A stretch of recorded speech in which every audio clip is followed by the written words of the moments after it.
আমি মাওলানা আতাউর রহমান বিক্রমপুরীর মুক্তি চাই। আতাউর রহমান বিক্রমপুরী একজন জুলাই যোদ্ধা।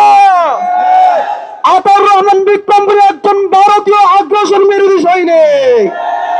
আতাউর রহমান বিক্রমপুরী স্বৈরাচারের আমলে আইনা করে গিয়েছিল। আতাউর রহমান বিক্রমপুরী স্বৈরাচারের আমলে জেল জুলুম খেটেছিল।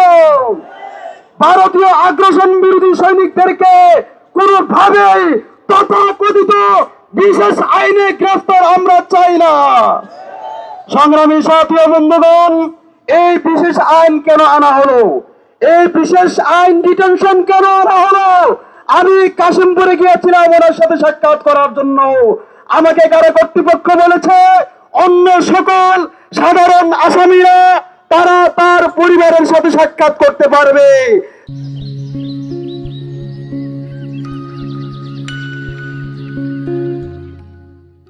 তারা তার পরিবারের সাথে এক সপ্তাহ পরে পরে মোবাইল ফোনে কথা বলতে পারবে, কিন্তু যাদেরকে ডিটেনশনে রাখা হয় তারা তার পরিবারের সাথেও সাক্ষাৎ করতে পারবে না, মোবাইল ফোনেও তাদেরকে যোগাযোগ করতে দেওয়া হবে না।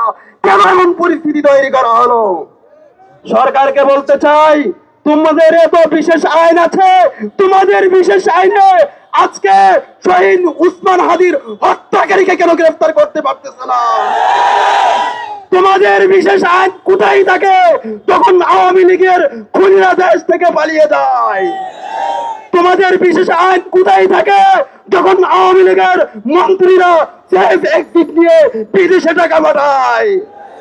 সংগ্রামী সাথী বন্ধুগণ, সংক্ষিপ্ত সময় বলতে চাই, অনতিবিলম্বে আতাউর রহমান বিক্রমপুরী সহ আইনুল হক কাসিমি সহ সকল নিরহ নিরপরাধ জনতাকে মুক্তি দিতে হবে।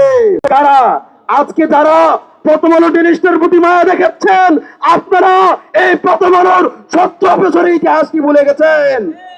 আমরা আপনাদেরকে বলতে চাই, এই প্রথম আলো এবং টেলিস্টার যে খুনিকে খুনি বানিয়েছে, স্বৈরাচারকে স্বৈরাচার বানিয়েছে, এই জন্য প্রথম আলো এবং টেলিস্টারের মালিকদেরকে গ্রেফতার করে আদালতের কাঠগড়ায় দাঁড় করানো হোক। অনতিবিলম্বে দেশপ্রেমিক মিডিয়া বাংলা এডিশনকে পুনর্বার নিবন্ধন দিয়ে চালু করে দেওয়া হোক। আসসালামু আলাইকুম।